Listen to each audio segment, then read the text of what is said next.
భరద్వాజ్ గారు ముఖ్యంగా ఏంటంటే, తిరుమల తిరుపతి దేవస్థానంలో లడ్డు వ్యవహారంలో కల్తీ నెయ్యి వాడారు అని చెప్పేసి కూడా బలమైన చర్చ నడిచింది. ఇప్పుడు సుప్రీంకోర్టు వేసిన సిట్‌లో కూడా నిన్న తేలింది ఏంటంటే, వైసీపీ హయాంలో భోలేబాబా డైరీ నుండి 250 కోట్లు విలువైన 68 లక్షల కేజీల నెయ్యి కొన్నారు. 19, 24 మధ్య 1 లీటర్ పాలు కూడా సేకరించలేదు అన్నట్టు కూడా సుప్రీంకోర్టు ఏర్పాటు చేసిన సిట్‌లో సంచలన నిజాలు వెలుగులోకి వచ్చాయి. ఓవరాల్‌గా మీరేం చెప్తారు? నిజంగా జగన్ 5 ఏళ్ల పాలనలో తిరుమలలో లడ్డు వ్యవహారంలో కల్తీ జరిగిందా? అంటే భోలేబాబా అనే కాంట్రాక్ట్ 2019 నుంచి 24 వరకు నడిచింది అనేది సిట్టు చెప్పినటువంటి విషయం. రెండోది వీళ్ళు అంటే డైరీ ప్లాంట్తో లింక్ అయి ఉన్నటువంటి వ్యవహారం కాదది అనేది ఒకటి సిట్టు మాట్లాడింది. మాట్లాడి ఇదంతా జరుగుతోంది బాగానే ఉంది, కానీ ఇక్కడ ఒక ల్యాబ్ ఉంటుంది, తిరుమలలో ఒక ల్యాబ్ ఉంటుంది. ఆ ల్యాబ్కి తిరుపతిలో ఆ ల్యాబ్కి ఏదైనా సరే రావాలి, అక్కడ టెస్ట్ చేయాలి, రిపోర్ట్లు వస్తాయి. వచ్చిన తర్వాత వాటి మీద నిర్ధారణ చేసి ఎవరికి కాంట్రాక్ట్ ఇవ్వాలనేది డెసిషన్ తీసుకుంటారు. ఆ ల్యాబ్ తనిఖీల్లో ఏదైనా మోసం జరిగిందా అనేది కూడా చూడాలి. అంటే దాన్ని ఏమన్నా ఇన్ఫ్లుయెన్స్ చేశారా అనేది ఒకటి తేలాల్సినటువంటి వ్యవహారం.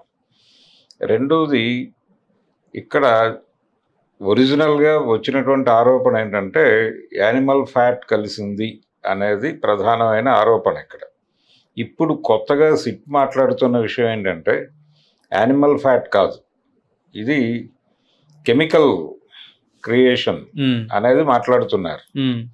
అంటే అసలు ఏ రకమైనటువంటి జంతుజాలము నుంచి వచ్చినటువంటి ఇది కాదు అన్న పద్ధతిలో ఒక రిపోర్ట్ వచ్చినట్టుగా ప్రపంచం ముందు మాట్లాడుతున్నారు.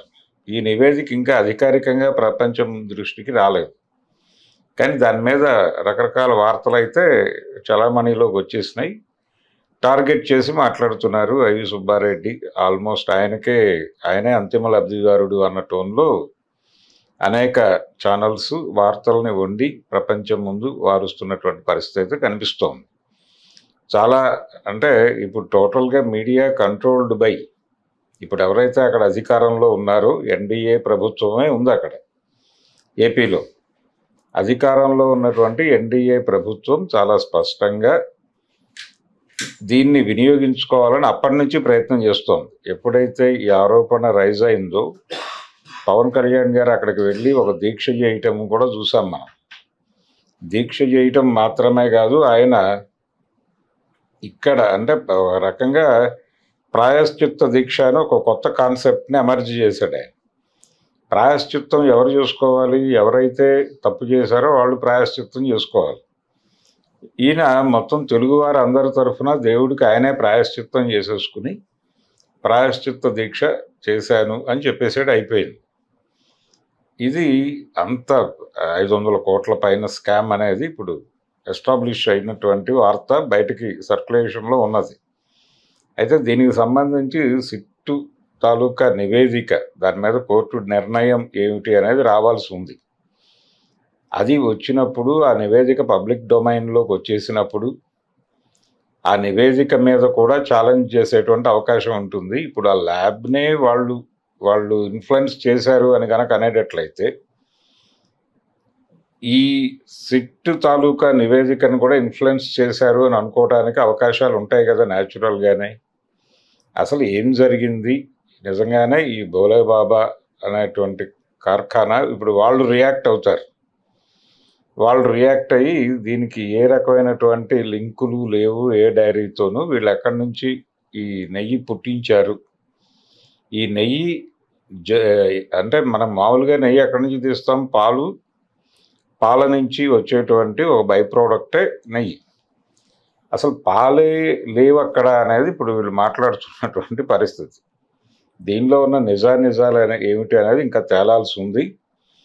తేలిన తర్వాత మాత్రమే మాట్లాడుకోవాలి. ఇది సెన్సిటివ్ ఐటమ్, అంటే ప్రజల మనోభావాలతో కూడుకున్నటువంటి వ్యవహారం. ఈ నెయ్యి లడ్డు కల్తీ అనే గొడవ, దీని ద్వారా ఒక మతం తాలూకా ప్రయోజనం, అంటే ఇక్కడ ఎందుకు టార్గెట్ చేస్తున్నారు అని మాట్లాడుతున్నానంటే, ఎందుకు దీన్ని బ్రహ్మాస్త్రం చేయాలని అనుకుంటున్నారంటే ఆ టైంలో 2019 నుంచి 24 మధ్య అక్కడ నడిచినటువంటి ప్రభుత్వానికి నాయకత్వం వహించినటువంటి జగన్మోహన్ రెడ్డి గారు ఆయన ఇంటిగ్రిటీ మీద క్వశ్చన్. ఆయన ఇంటిగ్రిటీ మీద మాత్రమే కాదు, ఆయన ఒక కమ్యూనిటీకి బిలాంగ్ అయి ఉన్నాడు అనేది అందరికీ తెలిసిన విషయమే. క్రైస్తవ సంబంధాలు ఉన్నాయి, వారికి ఉన్నాయి అనేది ప్రపంచం ముందు ఓపెన్గా చెప్పుకున్న విషయమే. అందులో దాబరికాలు ఏం లేవు. కానీ వీళ్ళకు ఒక హిడెన్ ఎజెండా ఉంది. వీళ్ళు ఏం చెప్పదలుచుకున్నారు, ఎందుకు అలా దాడి చేయదలుచుకున్నారు అంటే చాలా స్పష్టంగా వీళ్ళ నాయకత్వంలో వీళ్ళకి ఏమాత్రము భక్తి గౌరవము లేదు. కాబట్టి అక్కడ నెయ్యి వాడాలి, నెయ్యి ఏదైనా పర్వాలేదు అన్న దూరంలో వ్యవహరించి దాన్ని కాన్షియస్గా పట్టించుకోకపోవడం వలన ఈ కల్తీ జరిగింది అనేది ఎస్టాబ్లిష్ చేయాలనేది ప్రోగ్రాం. ఈ ఎస్టాబ్లిష్ చేయటం ద్వారా ఆ సమూహానికి సంబంధించిన వాళ్ళ మనోభావాలతో వీళ్ళకి ప్రమేయం లేదు. వీళ్ళకి కావాల్సింది మెజారిటీ మతం తాలూకా ఓట్లు.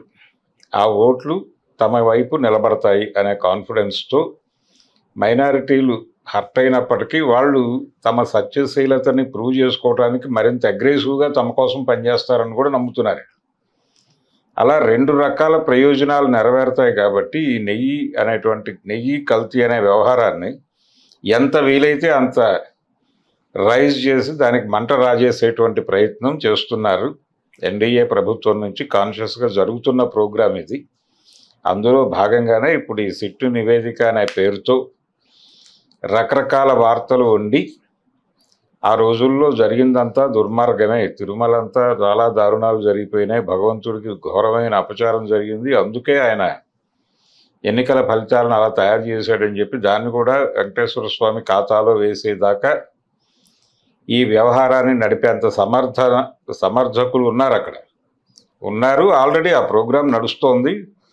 మీడియా కంట్రోల్డ్ బై ఎన్డీఏ అని చెప్పాను నేను ఇందాకే. ఏపీకి సంబంధించినంత వరకు తెలుగు మీడియాని ఇన్ టోటల్ వాళ్ళు శాసిస్తున్నారు మెయిన్ స్ట్రీమ్ ఏరియాలో. పోతే డిజిటల్ ఏరియాలో కొంతవరకు ఇదేమిటి ఈ దాడి ఏకపక్షంగా ఉంది అని మాట్లాడుతున్న వాళ్ళు చాలా అరుదుగా మాత్రమే కనిపిస్తున్నటువంటి పరిస్థితి. వాళ్ళ గొంతు చిన్నదే. ఓకే, అది క్లియర్గా వాళ్ళు అక్కడ బెంచ్ మీద పెట్టారా, అక్కడ వాళ్ళు ఏ డెసిషన్ చేశారు, అక్కడ మళ్ళీ ఆ రిపోర్టును పరిశూ చేయాలి. ఈ లీగల్ వ్యవహారాలన్నీ కంప్లీట్ అయిన తర్వాత ఒక డెసిషన్ వచ్చాక మాట్లాడాల్సిన విషయాల్ని ముందే ఎందుకు ప్రపంచంలో పెట్టి మాట్లాడుతున్నారు అనే ప్రశ్నకి మనకు వచ్చే సమాధానం ఏంటంటే చంద్రబాబు నాయుడు గారు విస్పరింగ్ క్యాంపెయిన్ చేయటంలో సిద్ధహస్తుడు. ఆయన ఎవరినైనా బ్రాండ్ చేసి దెబ్బ కొట్టాలనేది ప్రోగ్రాం. ఆ బ్రాండ్ చేయటానికి దేన్నైనా ఎలాగైనా వాడేసుకోగల సమర్థుడు ఆయన.